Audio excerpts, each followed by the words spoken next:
अस्सलामुअलैकुम। प्रोग्राम आवाज़ के साथ मैं हूं मोहम्मद उमर खान। पाकिस्तानी मुआशरे में बेशुमार बुराइयां होंगी, लेकिन एक खामोश बुराई है जो सबसे ज़्यादा मुतासिर कर रही है पाकिस्तान के नौजवानों को। ये खामोश बुराई मुनशियात की सूरत में है और ड्रग्स की वजह से पाकिस्तान का नौजवान ना तो अपना बेहतर मुस्तकबिल देख रहा है और पाकिस्तान के मुस्तकबिल का फिर क्या बनेगा।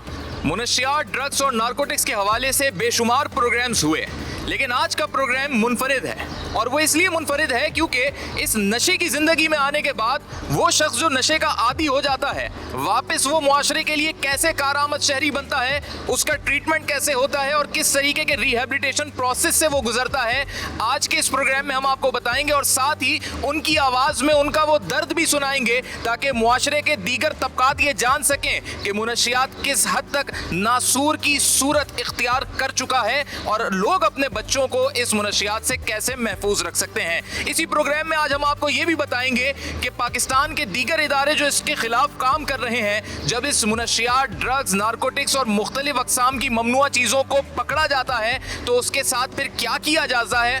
आज आवाज़ में हम लोगों की आवाज़ बनेंगे और हुक्काम बाला के सामने उनकी सूरत हाल भी रखेंगे ताकि इस सोसाइटी से, पाकिस्तानी मुआशरे से ड्रग्स और नारकोटिक्स का खात्मा हो सके। पाकिस्तान में नशे के आदी अफराद को वापस मुआशरे के लिए कारआमद शहरी बनाने में एंटी नारकोटिक्स फोर्स अपने एक सोशल मिशन को भी लेकर चल रही है और MATRC के नाम से, यानी model addiction treatment and rehabilitation centre, जो कि शहीद बेनज़ीर भुट्टो के नाम के साथ भी मंसूब है, कराची के इस इलाके जो कि माड़ीपुर पर वाक़ है, यहाँ पर कायम किया गया और यहाँ पर इन अफराद का इलाज होता है। यहाँ पर मौजूद project director colonel retired Parvez Hussain sahab से हम गुफ्तगू करेंगे। अस्सलाम वालेकुम कर्नल साहब। वालेकुम अस्सलाम। थैंक यू, आपने अपना वक्त दिया।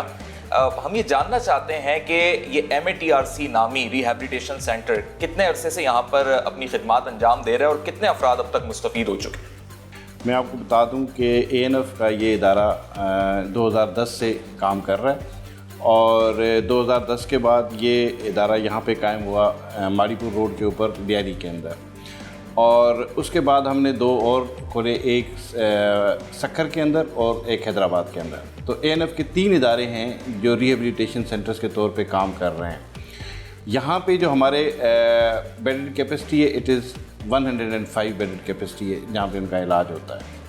और अब तक हमारे इस इदारे से अराउंड 9000 पेशेंट्स जो है ना वो ट्रीट हो चुके हैं। इस इदारे के अंदर हमारे पास साइकेट्रिस्ट भी हैं, साइकोलॉजिस्ट भी हैं और नर्सिंग स्टाफ भी मौजूद है यहाँ पे।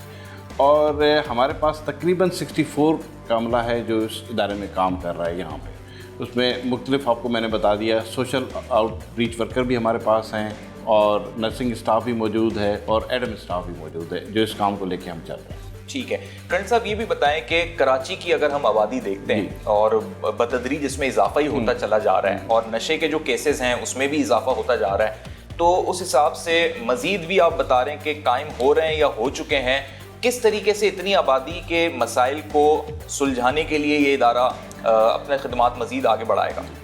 सबसे पहले तो मैं आपको बता दूं कि ये जो इदारे हैं हमारे, ये उन लोगों का इलाज कर रहे हैं जो विलिंग होते हैं। विलिंग पेशेंट्स आते हैं हमारे पास जो इस नशे से अपनी जान छुड़ाना चाहता है, या जो पेरेंट्स लोगों को पता चल जाता है अपने बच्चे की या उनके जो हैं, तो यहाँ पे हमारे पास वेरी अनफॉर्चुनेट कैपेसिटी बहुत कम है। इस वक्त अगर मैं आपको बता दूं तो टोटल हमारे पास 7000 प्लस वेटिंग लिस्ट पे लोग मौजूद हैं जो ये चीज़ छोड़ना चाहते हैं, मगर हमारे पास कैपेसिटी मौजूद नहीं है। इसी को देख के हमने 2 इदारे और हमने खोल रहे हैं, एक मंगोपीर के अंदर और मलीर के अंदर। इस वक्त सिंध गवर्नमेंट का मैं जिक्र करना ज़रूर जानूँगा कि उनका बहुत ताउन है हमारे साथ और उन्हीं के ताउन से हम 2 मज़ीद इदारे खोले जा रहे हैं। तो कराची के अंदर अभी जो हमारी कैपेसिटी है 105, इन 2 इदारों खोलने के बाद हमारी 400 की कैपेसिटी हो जाएगी, यानी 300 कैपेसिटी हम इन्हांस कर रहे हैं। इस जो आपने आबादी की बात की, तो मैं आपको बता दूं कि हमारे पास जो टोटल पेशेंट्स आए हैं जिसमें OPD और ये शामिल हैं जो जान छुड़ाना चाहते हैं, वो 1 लाख समथिंग है।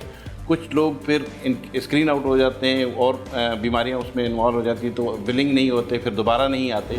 MATRC इस वक्त मज़ीद किन इदारों के इश्तराक के साथ जो है अपनी खिदमात अंजाम दे रहा है? उसमें कुछ अक़वाम मुत्तहिदा से भी मुताल्लिक़ इदारे हैं जो अपने विजन और चार्टर को लेके MATRC को अपने मिशन में सपोर्ट दे रहे हैं। हमारा बिल्कुल हमारा ANF के थ्रू हमारा ये इदारा जो है INL और UNDC के साथ भी इन कॉन्टेक्ट है और उनके चार्टर के मुताबिक हम लोगों का इलाज वगैरह करते हैं। ठीक है।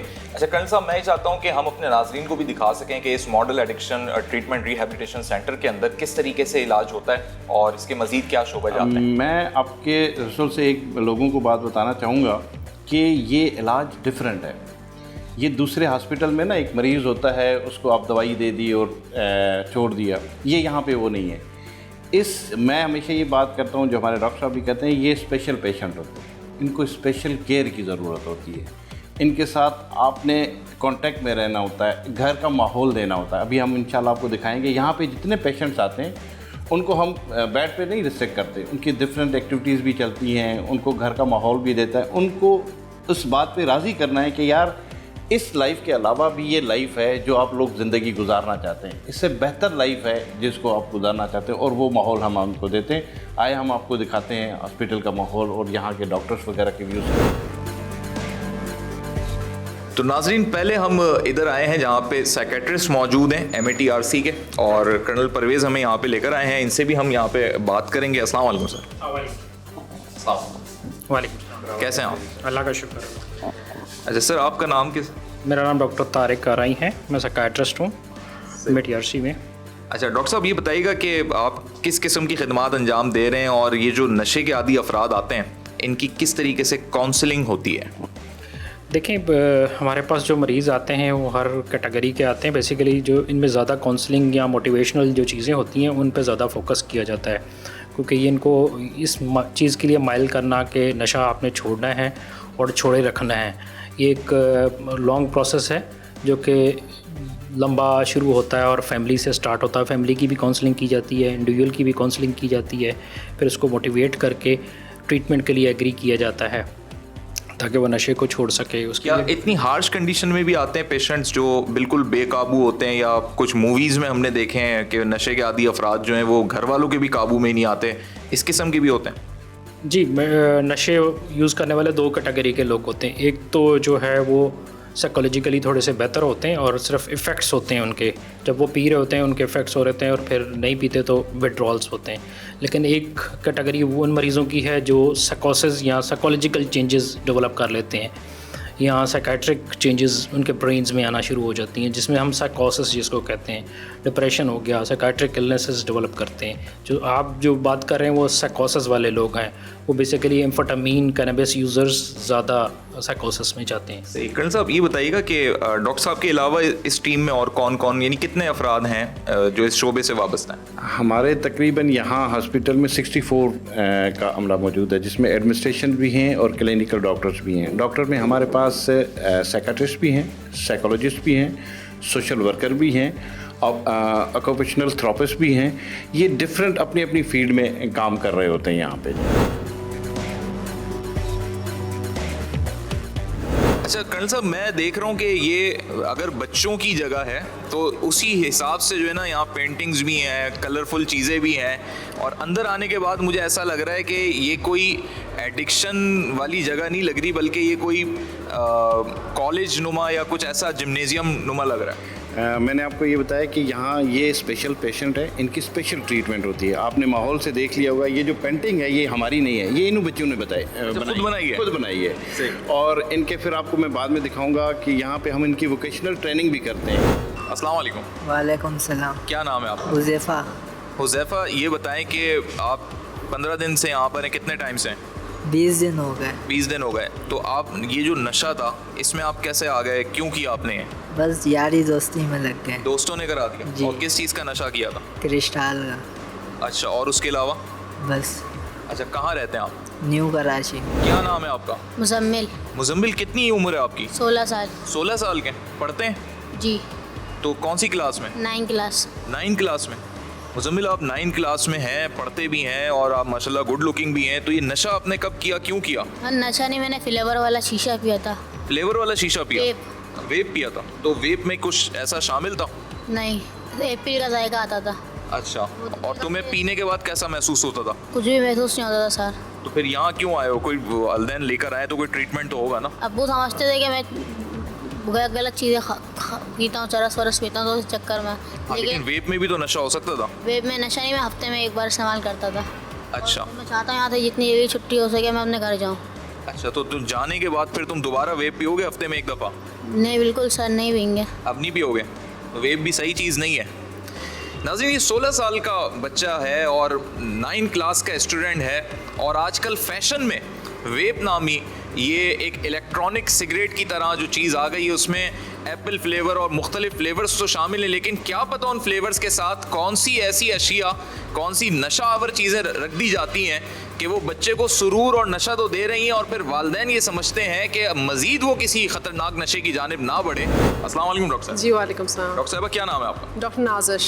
डॉक्टर नाजिश, मुझे ये बताएं कि यहाँ पे पेशेंट्स जो हैं उनकी मुख्तलिफ स्टोरीज़ होंगी, मैं मज़ीद भी कुछ बच्चों से बात करूँगा, लेकिन मजमूई तौर पे कलेक्टिवली क्या इशूज़ इनके होते हैं? ये बहुत कोई ऐसी कंडीशन में आते हैं कि बिल्कुल नशा छोड़ना इनके लिए मुश्किल होता है, या बहुत ऐसा होता है कि बड़ी आसानी से इनकी काउंसलिंग हो जाती है?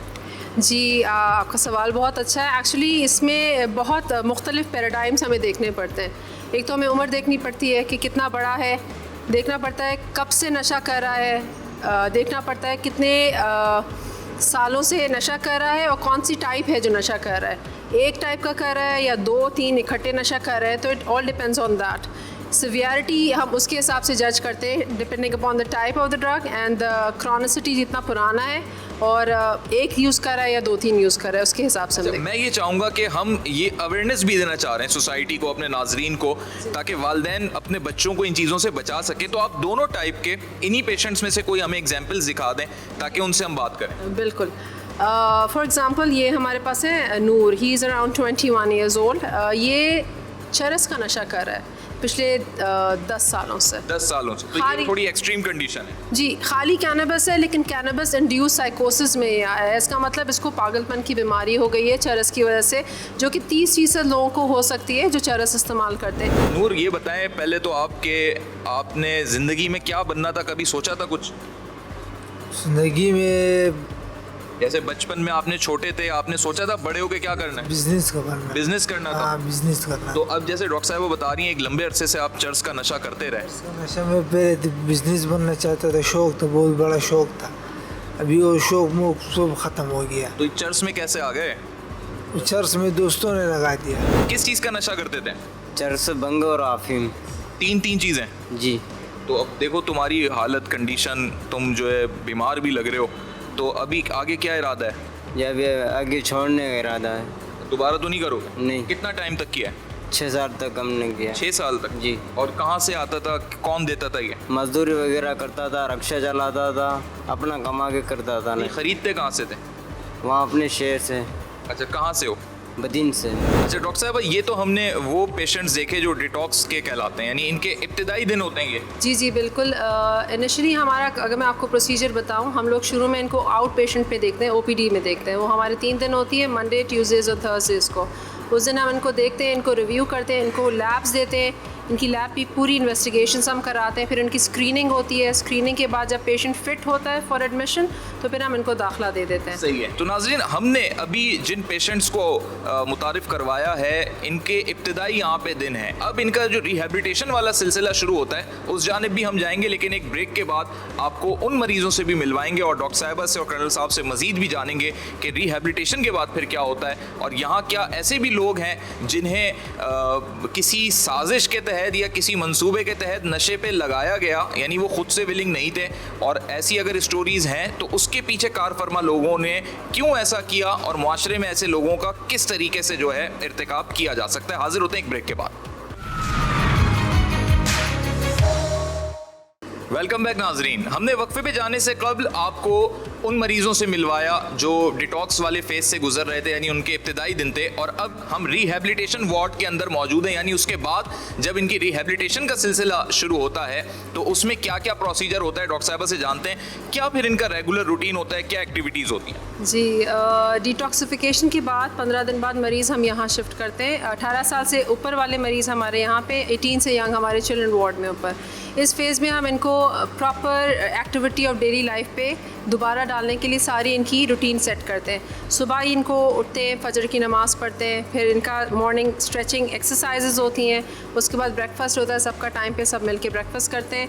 उसके बाद इनकी थेरेपीज़ शुरू हो जाती हैं, जिसमें ग्रुप थेरेपीज़ होती हैं, जिसमें ग्रुप्स की शक्ल में इनको साइको एजुकेट किया जाता है, साइको एजुकेशन की क्लासेस होती हैं। इसके अलावा इनकी इंडिविजुअल सेशंस भी होते हैं, 1 to 1, साइकाट्रिस्ट भी कर रहा होता है और साइकोलॉजिस्ट भी कर रहा होता है। क्या नाम है? उवैस रहमान। उवैस रहमान, इतना प्यारा नाम है आपका, क्या करते हैं आप? मैं जॉब करता था, नशा करता था पहले, जिस वजह से मैं यहाँ पे आया हूँ। नहीं, जॉब कहाँ करते थे? जॉब में गारमेंट्स कंपनी में काम करते थे। तो अभी बताओ नशे में कैसे आ गए, क्यों आए? नशे में ख़राब गलत दोस्तों के साथ बैठे हैं, इस वजह से उनके साथ में नशे में लग गया था। यहाँ किस चीज़ का नशा किया था? मैं फ़र्स्ट टाइम चरस का नशा किया था, उसके बाद पाउडर पे आ गया था, क्रिश पे आ गया था। आशिर अली, ये गुस्सा आता है आपको?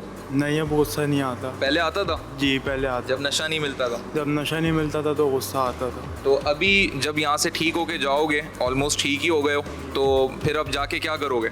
यहाँ से जाने के बाद इंशाल्लाह सबसे पहली कोशिश होगी ड्रग्स के ख़िलाफ़ एक यूथ बनाऊँगा। अच्छा जी इंशाल्लाह। तो बड़ी तुम्हारी अच्छी मोटिवेशनल सोच है। जी ऐसा करूँगा। उसके अलावा जिन लोगों का भरोसा मैंने खोया है उन पे अपना भरोसा वापसी लाऊंगा। नाज़रीन, इस वक्त हम फीमेल वार्ड में आ चुके हैं और मज़ीद मैं यहाँ पर पेशेंट से बात करने से पहले नाज़रीन को भी ये बताना चाहता हूँ और देखने वालों को भी कि यहाँ पर बात करने का पेशेंट से बुनियादी मकसद ही यही है कि हम इनसे इंस्पिरेशन लें और मुआशरे के हमारे दीगर तबकात ये जान सकें कि ये हमारे मुआशरे की वो स्टोरीज़ हैं जिन्हें हम सक्सेस स्टोरी कह सकते हैं, यानी ये मुआशरे के हमारे चहकते दमकते चेहरे हैं। और अगर ये किसी ऐसे फेज से गुजरे भी हैं तो उस चीज़ से हमें लर्निंग की ज़रूरत है ताकि मज़ीद हमारे मुआशरे के नौजवान, हमारे मुल्क का ये नौजवान तबका जो है मज़ीद इस किस्म की बुराइयों में ना आए। तो मैं अब यहाँ पे पेशेंट से बात करता हूँ। अस्सलाम वालेकुम। वालेकुम सलाम। क्या नाम है जी आपका? अरीबा। अच्छा, अरीबा नाम है। अरीबा, ये बताएं आप कितने साल की हैं और पढ़ती थी या पढ़ती हैं, क्या करती? मेरी 14 साल उम्र है। मैं पढ़ती थी, कोरोना वायरस की वजह से मेरी पढ़ाई रह गई। अच्छा, आगे आपने पढ़ना है, इरादा है पढ़ने का? जी। क्या बनना चाहती हो आगे बढ़? डॉक्टर। डॉक्टर बनना है? अच्छा, और फैमिली में कोई डॉक्टर बना या और कितने भाई बहन हैं? मेरे 7 बहन भाई है, 4 बहनें 3 भाई है, तीसरे नंबर की बहन मैं हूँ। अच्छा, अब ये बताओ अरीबा, तुमने कोई नशा किया या यहाँ तक कैसे आ गई? मुझे एक दोस्त मिली थी जिसका नाम नूर था। उसने मुझे एक चीज़ दी थी फ्लेवर वाला पेन, बोली आप ये पिए, आप अच्छा फील करेंगे पी के। फिर मैंने पिया, फिर कुछ दिन बाद मेरे को चरस के नशे पे लगा दिया। बाइक भी सिखा दी उन्होंने। फिर मुझे एक लिफाफा दिया था, उन्होंने बोली ये फ़लाना आदमी को दे के आ जाओ। फिर मैं उनको देने गई। फिर मैंने उनसे आके पूछती नूर से, नूर इस लिफाफे के अंदर क्या था? उसने बोला एक नया नशा है जिसका नाम आइस है, आपको पिलाऊं मैं। फिर मैंने पिया और उसने पिया। यानी आपको नशा पिलाने से लेके नशा सप्लाई करने तक लगा दिया था? जी। और आपको पता नहीं था कि ये क्या हो रहा है? नहीं। और स्टार्ट ऐसे हुआ कि आपको बोला कि ये कोई पेन है, आप इसको पिए, इसमें से फ्लेवर आएगा? जी, फ्लेवर वाला पेन। अच्छा, तो उसमें जब वो फ्लेवर था, थोड़ा सा बता सकती हैं कि उससे आपको नशा मिलता था? क्या था वो फ्लेवर? मुझे सुकून मिलता था उससे। अच्छा, और वो आपसे पैसे लेती थी इस चीज़ के? नहीं, नशा मंगवाते थे वो। कितना अरसा आपने ये किया? 4 साल। 4 साल किया? जी। और आपने बाइक भी चलाना सीखी उसी में? जी। और साथ साथ वो आपसे सप्लाई भी उसने करवाया? जी। तो अब नूर, ये देखें, आप उस वक्त और छोटी होंगी, अब तो आप बड़ी हो गई हैं, आपको अब समझ भी आ गया, फिर आपका ट्रीटमेंट भी हुआ। अब अगर ऐसा आपको कोई दूसरा इंसान मिलता है तो आपने करना है नशा या नहीं करना? नहीं। ये तय अब नहीं करना नशा? नहीं करना। और अगर आप ऐसे किसी को देखती हैं करते हुए या वो कहता है कि जी ये सप्लाई कर दो, उसके साथ आप क्या करेंगी? मैं उसको मना करूँगी। और शिकायत भी करेंगी उसकी? जी, शिकायत करूँ। तो करण साहब, ये तो बड़ी एक ऐसी स्टोरी इस बच्ची ने बताई है। सर जी, हम आपको इसके बारे में बताएं। ये अरीबा और इसकी बहन है लाइबा, ये दोनों बहनें हैं। अच्छा। आज से कोई 14 साल पहले इनके फादर की डेथ हुई। इनके घर का ज़रिया कोई नहीं था, इनकी मदर इनको पाल रही थी। सुबह को इनकी मदर घर से निकल जाती थी और शाम को ये घर पे आती थी। तो उसी पड़ोसन जो लड़की है जिनका इनको नाम दिया, उन्होंने इनको आइडेंटिफाई किया, इनके घर गई और इस नशे की लत पे लगाया। पहली जो ये बात बता रही हैं कि उनको पेंसिल दी कि जी आप इसको पिएं, आपको ना इसमें सुरूर महसूस होगा। उसके बाद इन्होंने इसको लगा दिया। फिर उन्होंने इसको एक बोतल दी कि ये बोतल इसमें पिएं, आपको बबल में निकलेंगे। तो उस बोतल के अंदर इन्होंने उसको आइस के अंदर लगा दिया और इसने सवाल भी किया कि इसमें तो बबल नहीं निकले, मगर उसके बाद ये उस नशे के अंदर लग गई। फिर उसने जब इसको नशा आने लगा, ये रोज़ जाने लगी, तो उसके बाद उसने कहा कि नहीं, हम आपको नशा तब दे देंगी जब आप बाइक सीखेंगी। फिर इसको बाइक सिखवाई और बाइक के थ्रू ये नशा सप्लाई करती थी इस लड़की के। जब ये सप्लाई करके आ जाती थी, इन रिटर्न वो उसको फिर नशा देती। आप देखें कि ये कैसे मुआशरे में लोगों को आइडेंटिफाई करते हैं, फिर उनको नशा दे के फिर उनसे कैसे काम। यानी नाजरीन, लोगों की मजबूरियों से फ़ायदा उठा के ये पूरा एक नेक्सस है और इस पूरे नेक्सस में मासूम लोगों को, मासूम इन नौजवान लड़के लड़कियों को अपना वो शिकार बनाते हैं, ख़ुद भी इनकी ज़िंदगियों को बर्बाद करते हैं और इनके ज़रिए फिर मज़ीद मुआशरे में इस चीज़ को आगे बढ़ाते हैं। अस्सलाम वालेकुम। वालेकुम सलाम। क्या नाम है? इकरा। इकरा, क्या नशा करती थी? पाउडर। अभी छोड़ दिया? जी बिल्कुल छोड़। जाने के बाद कोई ऐसा इरादा? नहीं बिल्कुल भी। आगे रमज़ान भी आने वाले हैं, इबादतें करनी है। जी सर। तो खुश मिजाज लग रही हैं, स्माइल कर रही थी आप दूर से देख के, तो मैंने कहा मैं आपसे बात करूं। पढ़ती थी? जी मैं नॉन मैट्रिक हूँ। अच्छा, मैट्रिक करना है अब? मेरी शादी हो गई बस, फिर उसके बाद तो क्लास वो बंद हो गई मेरी पढ़ाई। अच्छा, अब लेकिन अब आगे की नई ज़िंदगी शुरू हो गई, तो नशा जो भी अब आप करती थी अब दोबारा तो नहीं करना ना? नहीं, दोबारा नहीं करना। यहाँ पर आके मैं काफ़ी अच्छा फील कर रही हूँ, बस अब इलाज हो रहा है तो उसके बाद अब नहीं करना है दोबारा नशा। और आप किस एरिया में रहती थी? मैं सोल्जर बाज़ार में रहती हूँ। तो अब जाने के बाद क्या करना है? एक अच्छी हाउसवाइफ बनना है, एक अच्छी मदर बनना है, क्या करना है? अच्छी मदर बनना है और अच्छी बेटी बनना है बस। किस चीज़ का नशा करती थी? मैं आइस का नशा करती थी। अच्छा, मैंने ये सुना है कि बहुत से लोगों से भी सुना है कि आइस का नशा तो फिर कोई छोड़ ही नहीं सकता। अब आपने छोड़ दिया है नशा, तो कितना मुश्किल था इसको छोड़ना? बहुत मुश्किल था सर, मैं बहुत मुश्किल से मुझे इलाज पे इधर मेरे मामा लोग लेकर आए। मैं ये चाहता हूँ सना, तुम अपनी दोस्तों को, सारी बच्चियों को, लड़कियों को ये बताओ कि कितना जिस्म में दर्द होता है या क्या क्या कैफियत होती है, ताकि लोग ये जान सकें और इस नशे से दूर रहें। बहुत तकलीफ़ होती है छोड़ने के टाइम पे, ये बहुत गलत नशा है। मैं यही बोलना चाहूँगी सब जवानों से कि नहीं जाए इस नशे। सर में पेन होता है, आंखें जलती हैं, जॉइंट्स में पेन होता है, क्या क्या तकलीफ होती है? जिस्म पूरे बॉडी में मतलब कि पेन होता है, मतलब दर्द होता है सर में, जिस्म में। दिमाग की हालत ख़राब हो जाती है इसमें, हमारे दिमाग काम करना छोड़ देता है, नींद नहीं आती इसमें।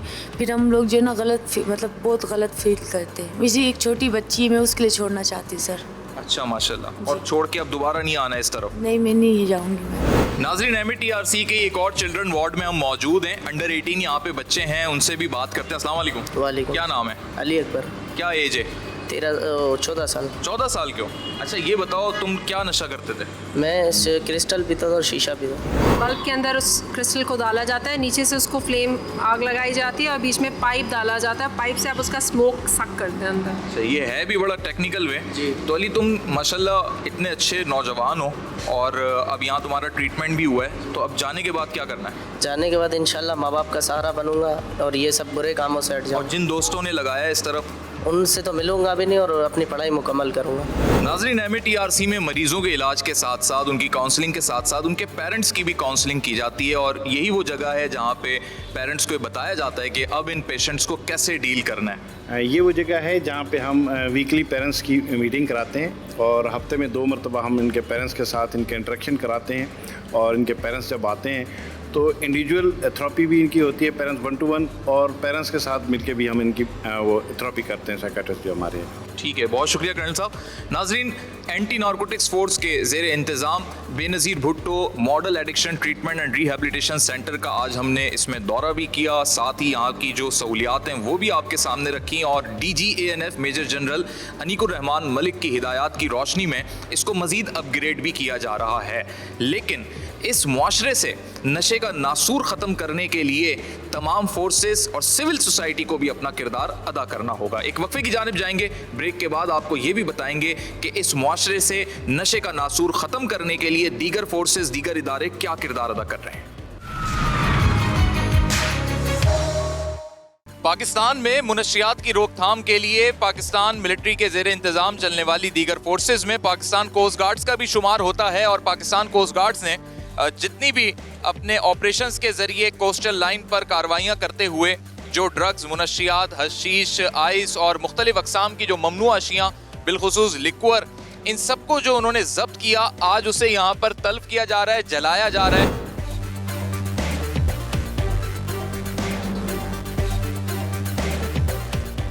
हमारे मुआशरे को तबाह बर्बाद करने का ये नासूर, ये मुनशियात जिसे आज यहाँ पर जलाया जा रहा है, और इसको यहाँ पर देखने के लिए सिर्फ आम लोग ही नहीं बल्कि पाकिस्तान की सेलिब्रिटीज़ भी यहाँ पर मौजूद हैं।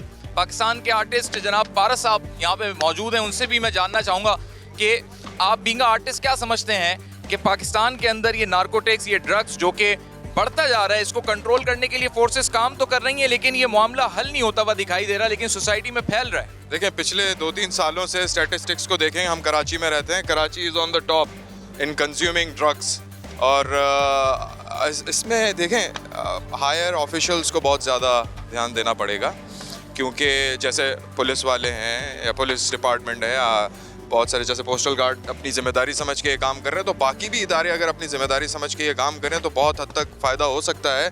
और दूसरा ये है कि देखें, जहाँ से चीज़ एक मिल रही है, आपको भी पता है, हमको भी पता है, हम यहाँ रहते हैं और यहाँ पे बहुत सारे स्टोर्स हैं जहाँ पे लिकर मिल रहा है, वहाँ पे हम देखते हैं, वहाँ पे लोग जाके ख़रीदते हैं, तो सबसे पहले तो इस चीज़ को कंट्रोल करना चाहिए। शमून अब्बासी साहब भी हमारे साथ यहाँ पे मौजूद हैं, पाकिस्तान के नामवर एक्टर हैं। शमून भाई, बताइए कि हम अपनी सोसाइटी से ड्रग्स को कैसे ख़त्म करें और इसमें मीडिया अपना क्या रोल प्ले करे? देखिए, मीडिया तो मैंने देखा है बहुत कम अपना रोल अदा करती है, और मामलात में बहुत हम पॉलिटिकल इश्यूज़ में इतने फंस गए हैं कि हम अपनी नस्ल को, ये जो जनरेशन्स हैं हमारी, हर दौर में एक नई जनरेशन होती है, उस जनरेशन को हमने काफ़ी निगलेक्ट कर दिया। तो बात यह है कि देखिए, मोटिवेशनल कोई जब अल्टरनेटिव्स होते हैं ना, तो फिर जनरेशन उस चीज़ में, यंग जनरेशन उसमें बिजी होती है। हमारा स्पोर्ट्स का सिलसिला बहुत कम, कराची में ख़ास तौर पे जहाँ पर गढ़ है इन सब चीज़ों का, स्पोर्ट्स अब मुझे लगता है शुरू होना चाहिए। हमारे मैदान कम होते जा रहे हैं, मैदानों को बढ़ाइए, स्पोर्ट्स में की एक्टिविटीज़ में लोगों को ज़्यादा इंगेज करें ताकि वो ड्रग से वैसे ही दूर हों। बात यह है कि जो आइडल बैठा रहता है, तो जो जिसके पास कोई काम नहीं है, उसको उल्टे सीधे आइडियाज़ आते हैं और उसकी जो संगत होती है फिर वो वही बन जाती है, और फिर उसको लोग बड़े आसानी से जो है वो इन हार्डकोर ड्रग्स की तरफ ले जाते हैं। Director general Pakistan coast guards brigadier Ghulam Abbas साहब मौजूद हैं। पाकिस्तान कोस्ट गार्ड्स ने बहुत ही जांफशानी के साथ आज ये अपना अमली सबूत भी पेश कर दिया है। सोसाइटी से सर क्या एक्सपेक्टेशन है, मजीद सोसाइटी क्या रोल प्ले कर सकती है इसमें? हम चाहेंगे कि जी सोसाइटी हमारा साथ दे, हमारे साथ खड़ी हो, इंडिकेट करें इस ये जो चैलेंज है सोसाइटी को, जो नासूर है, इसके ख़िलाफ़ लड़ने में हमारी मदद करें। We only want this. Sir, ये समझा जाता है कि कोस्टल लाइन की हिफाजत के साथ साथ आप मईशत की भी हिफाजत कर रहे हैं और साथ ही जो है स्मगलिंग और ह्यूमन ट्रैफिकिंग को भी रोक रहे हैं, उस पर ज़रा हाईलाइट कर दीजिए। जी, ह्यूमन ट्रैफिकिंग और जो स्मगलिंग है, दो प्राइमरी टास्क हैं हमारे, तो दोनों के ख़िलाफ़ हम काफ़ी मुस्तैदी के साथ जांफशां हैं, काम कर रहे हैं, लोग खड़े हुए हैं, चेकिंग कर रहे हैं। इसके ऊपर जब भी हमें कोई इंफॉर्मेशन बेस्ड चीज़ होती है तो हम करते हैं और 100% चेकिंग करते हैं। और इसके लिए सबसे बड़ी चीज़ है कि अपनी इंटेग्रिटी को गार्ड करना पड़ता है, सबसे बड़ा चैलेंज है। सर, फोर्स को मजीद ज़रूरत है ह्यूमन रिसोर्स की, या आप समझते हैं कि अभी मजीद जो है ऑपरेशंस बाकी हैं मुल्क में करने के लिए? जी नहीं, हम सफिशेंटली रिसोर्स हैं अपने डोमेन, अपने टास्किंग के लिए। कमांडर डॉक्टर ताहिर साहब मौजूद हैं। एक सर आपसे जस्ट ये जानना चाहता हूँ कि पाकिस्तान कोस्ट गार्ड तो अपना किरदार अदा कर ही रही है, लेकिन सोसाइटी से हम इस नासूर को ख़त्म करने के लिए क्या कर रहे हैं? सोसाइटी से ख़त्म करने के लिए, मैं जब तक सोसाइटी को अवेयर नहीं करेंगे, अभी आप देखेंगे जितने मीडिया लीजेंड्स थे उन्होंने भी यही कहा कि हमें अवेयरनेस देनी है। अब अंसार बर्नी साहब ने जिस तरह फरमाया कि हमें पता ही नहीं है कि हमारे अपने मुल्क में इतना इसके खिलाफ काम हो रहा है, तो इंशाअल्लाह ताला हम अपनी कोशिश जारी रखेंगे, सिविल सोसाइटी को अवेयरनेस देकर हर तरीके से उनकी मदद करके इस नासूर को ख़त्म करेंगे। जनाब अंसार बर्नी साहब मौजूद हैं। अंसार बर्नी साहब, आपने पाकिस्तान की रिप्रेजेंटेशन यूनाइटेड नेशन और दीगर अक़वाम आलम के प्लेटफॉर्म्स पे की। एक बड़ा मसला जो ह्यूमन ट्रैफिकिंग का है, इसमें कहीं ना कहीं ये नारकोटिक्स का काम करने वाले लोग, ये नेक्सस मौजूद है, इसके खिलाफ हम कुछ कर पाए माजी में, या आगे आप समझते हैं हम कुछ कर सकेंगे? देखिए, इसके लिए कौम को इकट्ठा होना पड़ेगा। जब मैंने इस पे काम किया ह्यूमन ट्रैफिकिंग के खिलाफ, तो thousands of children, thousands of, not dozens, not hundreds, thousands of children खलीजी ममालिक से निकाल कर लाया हूँ और उनको उनके ममालिक भेजा है। तो मसला ये है कि एक अकेला आदमी काम शुरू करता है, लेकिन जब तक उसके साथ पूरी कौम इकट्ठी ना हो, ये कौमी मसला है। और अब जंगें जो हैं वो बमों की नहीं होंगी, जंगें होंगी ड्रग्स पे और वाटर के ऊपर।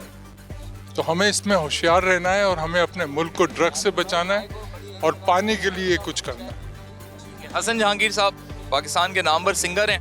हसन भाई, being a artist, being a singer, बहुत लोग आपको फॉलो करते हैं, लेकिन क्या हमारे आर्टिस्ट और हमारी ये सेलिब्रिटीज़ अपना वो रोल अदा कर रही हैं कि जो लोग मुतासिर होते हैं उनको सही रास्ते पे ले आएँ, सही मैसेजेस जो हैं वहाँ तक पहुँच जाएँ?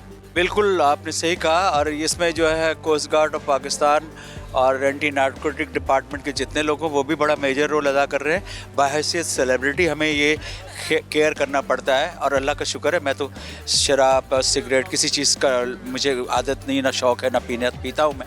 तो ये सारी चीज़ें डेंजरस ऑफ हेल्थ है। प्लस आपके पीछे आपकी फैमिली है, आपके बच्चे हैं, आपके पूरे ख़ानदान है। अगर आप गलत राह इख्तियार कर लेंगे तो उनका फ्यूचर डार्क हो जाएगा। तो अपने आप को फिटनेस रखें, हेल्थी रखें और ड्रग्स से बचें। ठीक है नाजरीन, नबील ज़फ़र साहब पाकिस्तान के बेहतरीन एक्टर हैं। नबील भाई, जो पहले ड्रामे बनते थे, धुआं ड्रामा आता था पाकिस्तान टेलीविज़न पे, एक बड़े मैसेज होते थे उसमें, आजकल ये चीज़ें क्यों नहीं कर रहा मीडिया? नहीं जी, कर रहा है, लेकिन उस वक्त जो है जैसे धुआं था, फिर मैंने एक सीरियल किया था, वो तो बनवाई एंटी नार्कोटिक्स ने था 94 में, अलाउ 7 एपिसोड का था। उसमें भी मैंने इसका ड्रग एडिक्ट किया था। तो मुझे लगता है बड़ी ज़रूरत है, ख़ासकर लोग बड़ा इसका इम्पैक्ट लेते हैं, लेकिन उसके लिए ज़रूरी ये है कि उसको इस तरह किया जाए कि इंटरटेनिंग भी हो और उसमें लेसन भी हो। और इस पे बड़ा काम करने की ज़रूरत है, ख़ासकर ये ड्रग्स के हवाले से। जिस तरीके से ये जो ज़िल्लत है ये हमारे नौजवानों को यूनिवर्सिटीज़ में, स्कूल्स में जिस लेवल पे ये काम हो रहा है, इसको रोकना बड़ा ज़रूरी है। और इसमें मुझे लगता है सोसाइटी के हर आदमी को, पेरेंट्स को, टीचर्स को, इवन इमाम मस्जिद को, इन सबको, हम सबको एज ए अदीब, एंटरटेनर, हर बंदे को अपना जो है वो काम करना चाहिए और अपना फ़र्ज़ अदा करना चाहिए। स्पोर्ट्स के ज़रिए हम नार्कोटिक्स और इस किस्म की जो लोगों की ख्वाहिशात है उसको ख़त्म कर सकते हैं, यूथ को हम पॉजिटिव रास्ते पे ला सकते हैं, लेकिन क्या वजह है कि हम ला नहीं पा रहे? देखिए, मैं आपको ये सही बताऊं, बिल्कुल ईमानदारी से बता दूं कि मेरी क्रिकेट खेलने का मकसद जो था ना, ये नहीं था, क्योंकि मेरी मदर अगेंस्ट थी कि ये सुबह जब छुट्टी होती है चले जाते हैं माने। तो मैंने अपने फादर को सुना था, अल्लाह बख्शे उनको, कि कहते हुए मेरी मदर को कि देखो ये खेलते हैं, ये बुरी आदतों से बचते हैं।